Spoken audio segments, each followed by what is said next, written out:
ዘመድ የቤተሰቦቻቸው ቁጥር የምታውቁ ከሆነ ልጁ ያለበት ሁኔታ በጣም በጣም አታልቅሽ አይደለም አብርሽ በእንደዚህ አይነት ፈዞ ማየት ያማል። አብርሽ እኮ ነው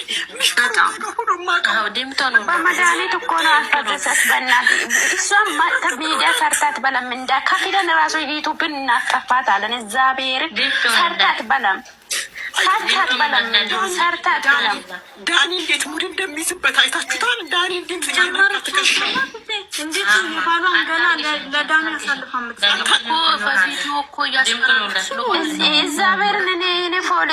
ሰላም ውድና የተከበራችሁ መልካም ዩቲዩብ ቤተሰቦች እንዴት ናችሁ? ደህና ናችሁ ያላችሁ?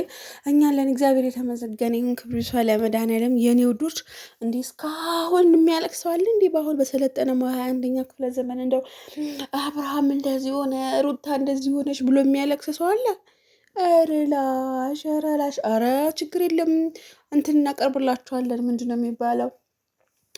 ያው የፊት መጠራረጊያ ምናምን ነገር ሶፍትን ማቀበል ነበረብን። ይቅርታ ግን በጣም ነው የምትደሉኝ እውነት ለመናገር እንደ እንትን አሁን ዳኒ ባይዘዌ ዳኒ ስማርት ልጅ ነው። ምክንያቱም የከተማ ልጅ ነው ምናምን። የኛዎቹ ምድረ ፋራ ምድረ ሰገጤ ማለት ነው ምንም የማይገባቸው። አሁን ዳኒ አብርሃም እንደዛ እያረገ እንደዛ ሚዲያ ላይ ቃነጠብ እንደዚህ አርግ እንደዚህ አንሳ እያለው እየሰራ ከዛ በኋላ እሱም የዳኒ ዩቱብ እንዲያርግ እሱም አብርሃምን ተሰድቦ አብርሃምም ተረግጦ ከዛ በኋላ ደግሞ እኔ ግራ ነው የምታጋቡኝ። ለምንድን ነው የማትነቁት?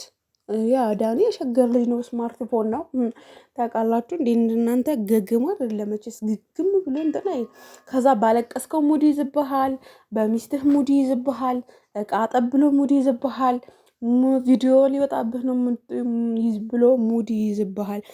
መቼ ነው የምትነቃው? አብርሃም መቼ ነው ዌይካፕ የምታደርገው? በቃ መንቃት አለብህ። በቃ እንዲ ምንድን ነው ጀምር ደግሞ እስከምታለቅስ ድረስ ማን ጠብቅ አለህ እንዴ? ምን አርጉ ነው የምትሉን? ልቀሻችሁ ልቀሻ ነው እንዲህ በእናታችሁ። በቃ ለቅሶ ነው እንዲህ። ኧረ ቅዱስ ገብርኤል አባቴ ድረስ። ኧረ ቅዱስ ገብርኤል አባቴ። ለማንኛውም ግን አብርሃም በዚህ ልክ መውረድ የለብህም። በቃ ወንድ ልጅ ነው፣ ቆፍጠን በል እና ደግሞ ኦዲየንሶች የሚወደን በዚህ ልክ ማስለቀስ ምን የሚሉት ነው? ደፋር እና የሚወዳችሁ ሰው የሚያከብሯችሁ ሰው በዚህ ልክ መናቅ ለምን አስፈለገ? ለምንድነው የሚወዷችሁን ህዝብ የምትንቁት? ሩቲማ ተዋት፣ እየተረገጠች ነው በሚገባ። በጣም ብዙ ሰው እየረገጣት ነው። ምክንያቱም ብዙ እንትን እስር ቤት መግባት አለባት የሚሉም አሉ። እስር ቤት ልጁ ዋስ የሚሉ አሉ። በጣም ብዙ የራሳቸው የሆነ ሀሳብ አስተያየት የሚሰጡ ሰዎች አሉ። እሷ የምትሰራቸው እንትኖች ምሳሌ አሁን ባለትዳር ያለ የሆነውን ትዳራችን አምነን እንትን እንዳንል እና ደግሞ እንድንጠራጠር ምናምን ነው እያደረገችን ያለችው። ማለት በቃ ያ ምንም ማለት እንደዚህ ትምህርት አዘል አይደለም እያስተማራችን ያላችሁት። መጋኛ የሆነ አይዲያ ነው ይዛችሁ የምትመጡት።